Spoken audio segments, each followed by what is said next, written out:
시절에는 중하위권이거나 뭐 비슷해서 눈에 띄지 않았는데 중학교 올라가서 갑자기 전교 1, 2등급으로 치고 온 아이들도 있더라고요. 이런 아이들은 어떤 특징이 있을까요? 저도 궁금해져서 이렇게 잘 관찰해보고 살펴봤습니다.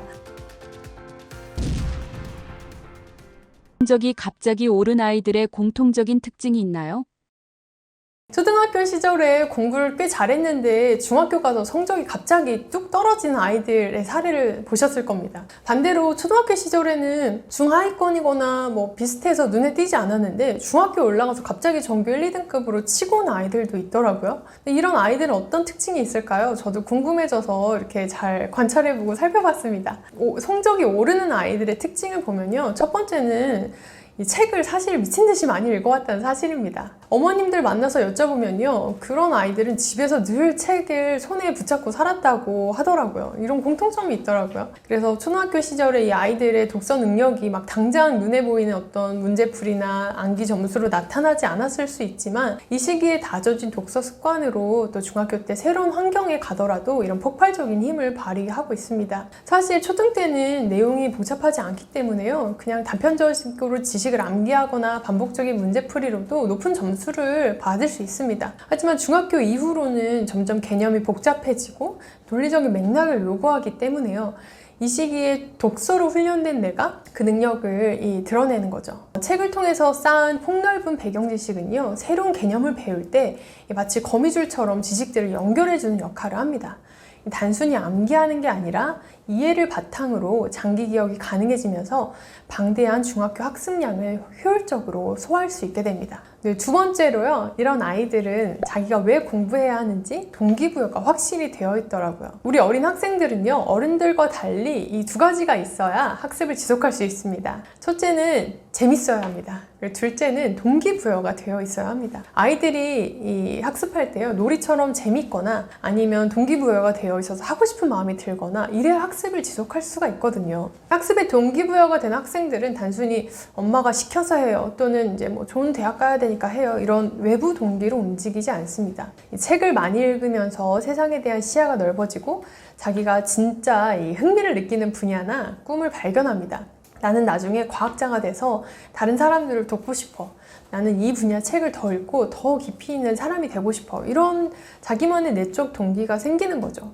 그래서 이런 동기가 있는 아이들은요, 쉽게 흔들리지 않고요, 학습 과정에서 어떤 어려움이 있더라도 이겨낼 수 있는 강한 추진력이 되어줍니다. 세 번째로요, 이 공부 결과가 늦게 나왔지만요, 집에서 꾸준히 습관적으로 하던 아이들이라는 겁니다. 자기만의 공부 방법이 있는 아이들이 많습니다. 이 아이들은 점수가 당장 오르지 않아도 매일 정해진 시간에 책을 읽고 또 배웠던 개념을 복습하고 이런 습관을 꾸준히 지켜온 거죠. 근데 이런 습관은요, 하루아침에 갑자기 된 게 아니라 오랜 시간 꾸준한 게 누적되어서 한 번에 터져나온 결과라고 할 수 있습니다. 그래서 초등학교 때 보이지 않는 곳에서 아이들이 열심히 이렇게 기초를 다지고 습관을 다지고 이 땅을 다진 아이들이요, 중학교 때 가서 높이 이렇게 솟아오르는 건물처럼 이 결과를 폭발적으로 보여주는 경우들이죠. 그래서 도대체 이제 중학교 때 좋은 결과를 보인 아이들 보면은 넌 어느 학원 다니니? 또는 어느 학습지를 풀었니? 이렇게 많이 물어보시는데요. 사실 벼락치기를 갑자기 해서 잘 된 거라고 생각하지 않습니다. 그래서 그들은 이제 독서를 하면서 생각하는 능력이라는 가장 강력하고 근본적인 이런 학습의 엔진을 장착한 아이들인 거죠. 아이들에게 학습의 주도권을 쥐어주고 스스로 메타인지를 발휘하게 해서 좋은 결과를 맺게 하는 거죠. 그래서요, 지금 아이가 당장 성적이 낮다고 이 결과에 불안해하지 마시고요. 가장 중요한 거는 지금부터라도 깊이 있는 독서 습관, 또 이제 개념을 다지는 학습 습관, 이런 것을 심어주는 일인 거죠. 그래서 이런 습관이야말로 초등 때 성적을 뛰어넘어서 아이를 중학교 이후의 과정에서도 학습하는 데 굉장한 미래사회 리더로 만드는 확실한 길이라고 생각합니다. 아이들이 책을 싫어하는 이유가 있나요? 아이들이 책을 싫어하는 데에는 분명한 이유가 있습니다. 아이들이 나무라기 전에 아이가 마음과 뇌에 이 책 읽기를 왜 거부하는지를 잘 먼저 이해해 주시면 좋겠습니다. 아이들이 책을 밀어내는 이유를 제가 크게 3가지로 생각해 봤는데요. 이 모든 일은 다 책 읽기가 고통스럽고 재미없는 일이다 라는 부정적인 경험이 쌓여있기 때문입니다. 첫 번째는요, 제일 많은 경우인데요. 배경 지식이 없기 때문입니다. 책을 싫어하는 근본적인 이유는요, 읽어도 무슨 말인지 모르겠다는 좌절감 때문인 거죠. 단순히 이 문해력이나 어휘력 이런 게 부족하다는 문제로 치부하기 쉽지만요, 그 이면에는 배경 지식이 심각한 없는 상태라고 보시면 됩니다. 책을 읽는다는 건요, 글자에 담긴 정보를 해독해서 머릿속에 이 생생하게 이미지를 그리는 과정입니다. 그런데 아이의 머릿속에요, 배경 지식이 없다면 어떤 장면이 그려질까요? 예를 들면 아이가 매화라는 단어를 읽어도 매화꽃이 어떤지 모르고 정보도 없으면 이 단어는 그냥 아무 감흥 없는 글자의 조합일 뿐입니다. 아이들이 이부자리를 봤을 때 별자리로 오해하는 것 역시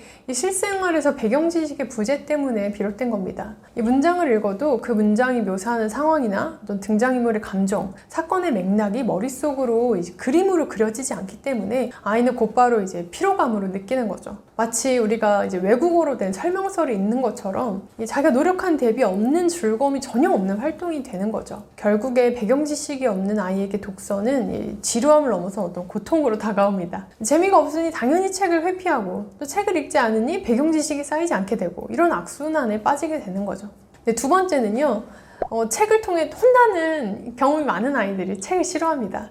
이 강력한 원인인데요, 책 읽기와 관련된 부정적인 감정이 내 속에 깊이 박혀있기 때문이죠. 예를 들면 부모님이 엄마가 책을 저렇게 많이 사주는데 너는 왜 책을 한 권도 안 읽니? 옆집 누구는 맨날 책을 붙들고 산다더라, 이렇게 비교를 당하거나, 너는 몇 학년인데 이 쉬운 책 내용도 이해를 못하니 너 진짜 문제 있다, 이런 식으로 이제 질책하는 순간 아이는 책은 고통, 책 보면 나는 부족하다는 증거, 이렇게 인식하게 되는 거죠. 심리학적으로 볼 때 인간의 뇌는 어떤 자존감 저하나 위협을 느끼는 상황을 피하려는 본능이 매우 강합니다. 책 읽는 행위가 반복적으로 나는 못났어, 이렇게 다가오는 원인으로 연결되면 아이는 책으로부터 심리적인 거리를 두게 됩니다. 이 책을 회피하는 것은 아이가 스스로를 보호하기 위한 무의식적인 이런 방어 기제가 되거든요. 책을 읽지 않아서 혼나고, 또 그로 인해 또 책을 싫어하고, 또 더 혼나고, 이런 과정이 반복되면서 책에 대한 거부감은 확고한 습관으로 굳어집니다. 그래서 이미 아이는 이제 책 냄새만 맡아도 스트레스 호르몬을 분비하도록 이런 조건화된 상태가 될 수 있습니다. 세 번째는요, 책 읽기는 공부다. 이렇게 연결된 경우에 책 읽기를 싫어합니다. 책을 싫어하게 되는 결정타는 이제 부모님이 책 읽기를 어떤 학습 성과의 도구로 바라볼 때 이제 발생하죠. 아이에게 책 읽기가 어떤 쉴 때 하는 활동이나 엄마 아빠와 교감하는 즐거운 놀이, 이렇게 봐주시면 참 좋은데, 또 하나의 공부, 숙제, 이렇게 인식되는 순간 정말 흥미가 사라지게 됩니다. 부모님이 너 이제 책 읽었으니까 이제 독후감 써, 여기 나오는 어려운 단어 10개 찾아서 쓰고 외워, 이렇게 강요하는 순간 자발적인 막 탐구하고 싶은 마음에서 강제된 의무사항으로 변질되는 거죠. 그래서 이제 독서를 통해서 얻는 질적인 즐거움이나 어떤 새로운 세계에 대한 호기심을 가지고 막 읽으려고 했는데, 이걸 해야 엄마한테 인정받고 아빠한테 사랑받을 수 있구나, 이런 외적 동기만 남게 되는 거죠. 근데 이런 외적 동기는요, 아이들에게 단기적으로는 효과를 볼 수 있지만 또 장기적으로는 아이가 이제 흥미를 잃어버리기 때문에 자기주도 학습 능력을 저해하고 또 진정한 이런 발전으로 이어가기가 어렵습니다. 그래서 책 읽는 시간이 엄마는 옆에서 이제 다른 일을 하거나 감시하는 시간이 돼버리면요, 아이는 책을 통해 부모님과 어떤 그런 따뜻한 교감을 기대할 수가 없습니다. 그래서 책 읽는 시간을 나 혼자만 고립되고 힘든 공부 시간이다, 이렇게 느끼지 않도록 부모님과 함께 대화하고 놀이하듯이 소통하는 그런 특별한 시간으로 만들어주시면 좋겠습니다. 그럼 우리 아이가 책을 싫어하면 어떻게 해야 될까요? 제가 크게 세 가지 단계로 정리해봤는데요. 첫 번째는요, 우리 아이가 책을 싫어한다면 지금 당장 책 읽어, 이런 잔소리를 하지 말아야 합니다. 아이의 읽기 저항을 그대로 인정하고 공감해주세요. 그래서 책 읽는 거 힘들지? 왜 재미없는지 엄마도 이해해. 이렇게 엄마도 모르는 책 보면 참 잠이 오고 읽기 싫어. 이런 말로 아이의 마음을 먼저 받아주는 거죠. 그래서 책에 대한 부정적인 감정을 읽어주는 것만으로도 이런 감정을 좀 희석시켜주는 첫걸음이라고 생각합니다.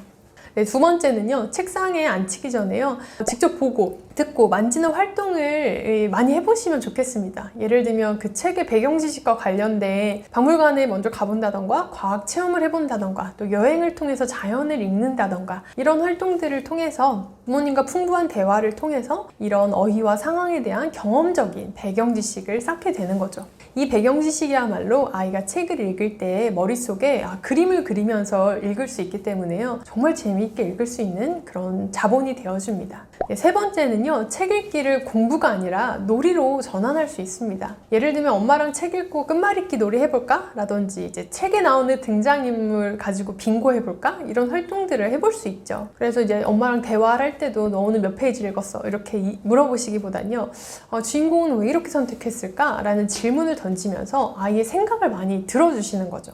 그래서 이 책을 읽는 게 시험을 대비하기 위한 그런 공부가 아니라 아이와 함께 대화하고 탐험하는 신나는 놀이로 만들어주세요. 그래서 아이의 마음을 이해하고 접근하면 책을 싫어하는 아이도 언젠가는 책 속에서 가장 큰 즐거움과 성장의 기쁨을 발견하게 될 거라고 생각합니다. 우리 아이 독서에 몰입할 수 있게 하려면 어떻게 해야 할까요?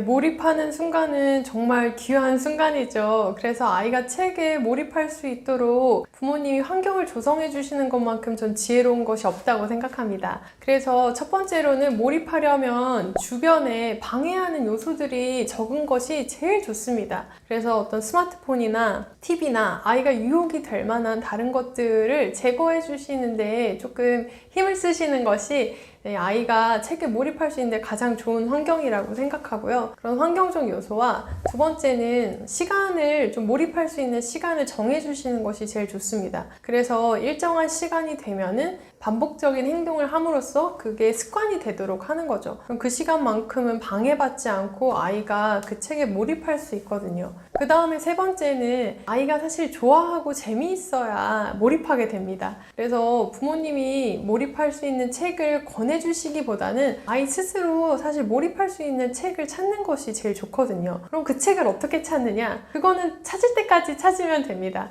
어떤 부분에서 사실 아이가 몰입할 수 있는지 잘 모르거든요. 저희 아이가 최근에 몰입한 거는 어떤 그 어린이 시사 잡지에 굉장히 몰입하더라고요. 그래서 그게 한 달에 한 번씩 날라오는데 그거를 오면은 그 자리에서 밥도 한 모금 다 읽을 만큼 굉장히 재밌어하고 몰입하거든요. 근데 우리 아이가 그 어떤 분야에 사실은 재밌어 할지 모르기 때문에 도서관에 가시면요, 아이들이 굉장히 많은 잡지들이 있고 뭐 시사, 과학, 사회 여러 분야의 잡지가 있습니다. 그래서 그 분야에도 가셔서 충분히 탐독해 보시고 우리 아이가 좋아하는 분야가 무엇인지, 몰입할 수 있는 게 무엇인지를 찾아서 같이 소통해서 정해주시면 좋을 것 같습니다. 또 최근에는 제가 어린이 신문을 구독했는데요, 아이가 이 어린이 신문 읽는 거에 또 굉장히 몰입하더라고요. 그래서 매일매일 날라오는 자기의 소유의 뭔가 읽기물을 굉장히 좋아하는구나 라는 걸 느끼게 됐는데요, 아이가 이렇게 몰입하는 환경을 만들고 또는 그런 시간을 정해주고 또는 다양한 읽기물들을 제공해 줌으로써 아이가 몰입할 수 있는 대상을 같이 찾아주시는 것이 굉장히 좋습니다. 책건성으로 읽는 것 같은 아이 괜찮을까요? 먼저 이 질문에 대해서 이야기해드리고 싶은 건 우리 어른들도 스타일이 다 다르잖아요. 그래서 아이들이 스타일이 다른 거는 매우 지극히 당연한 반응입니다. 그래서 우리 아이가 스타일이 어떤 스타일인지를 파악하셔서요, 거기에 맞게 또 책을 같이 권해주시는 게 제일 좋죠. 그래서 제일 먼저는 아이가 어떤 성향이고 어떤 스타일인지를 관찰해 보시는 것이 가장 좋습니다. 첫 번째는 책을 읽을 때 좀 돌아다니면서 읽는 아이들이 있습니다. 특히 이제 여학생보다는 남학생의 경우에 좀 그러기도 하는데요, 제가 지금 책을 읽는 건지 노는 건지 할 만큼 뭐 뱅글뱅글 돌면서 읽기도 하고, 엄마가 보기에는 제대로 좀 똑바로 앉아서 읽었으면 좋겠는데 저렇게 놀듯이 대충대충 읽는 것 같다라는 생각이 드실 수 있는데요, 그런 아이들의 경우에는 이 에너지를 발산하고 싶은 어떤 신체적인 그런 에너지가 많은 학생들의 경우가 많습니다. 그래서 아이가 지금 읽는 게 대단한 거기 때문에 어떤 그런 스타일의 유형을 보여도 어머니들이 조금 더 이해하셔서 아이의 스타일에 맞게 또 책을 읽도록 해주시는 것도 좋은 것 같습니다. 두 번째 아이는요, 책을 읽을 때 꼭 이렇게 연필이나 뭘 사용해가지고 밑줄 치면서 이렇게 하고 싶어 하는 경우가 있어요. 그래서 책을 보면은 다 촘촘하게 밑줄이 쳐 있는 경우가 있거든요. 저는 밑줄 치는 거를 굉장히 좋아하지만 모두 다 밑줄 치는 경우에는 오히려 이 밑줄을 긋는 것 때문에 방해가 될 수 있거든요. 그럴 때에는 조금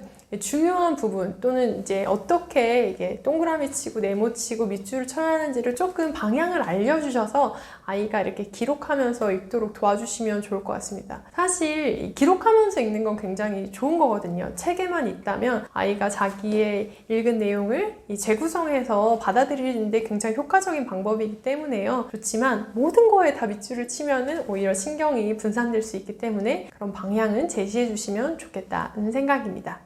아이의 독서법을 지도할 때 주의사항이 있을까요?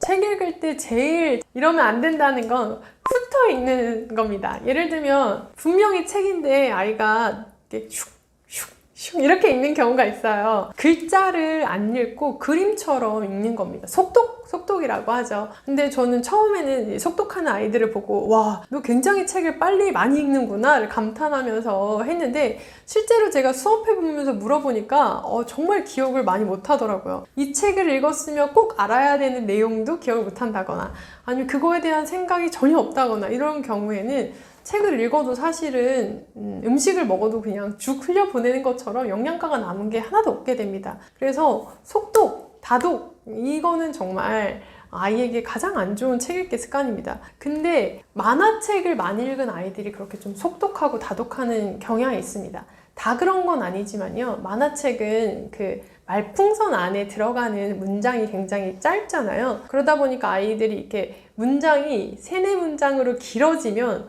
이거를 다 이해하고 넘어가고 생각하면서 읽는데 굉장히 많은 저항감을 느낍니다. 그래서 만화책을 많이 읽는 아이들일수록 이렇게 빨리빨리 속독하는 경우가 있거든요. 그럴 경우에는 차라리 소리내서 읽는 거를 많이 연습시켜 주시는 것이 좋습니다. 왜냐하면 소리내는 속도보다 글을 빨리 읽으면 아이들이 속독하고 있다는 거거든요. 그 말은 글자를 눈으로 읽기는 하지만 생각은 안 하고 읽는다 일 수 있기 때문에 책을 너무 빨리 읽는다 라고 하시면 소리내서 읽도록 이제 부모님과 번갈아 가면서 읽는다던가 아니면 한 챕터당 한 문장씩은 한번 요약을 한다던가 아니면은 필사를 해본다던가 하면서 조금 이렇게 속도를 조절해 주시거나 정독하거나 생각하면서 읽도록 도와주시는 것이 좋습니다.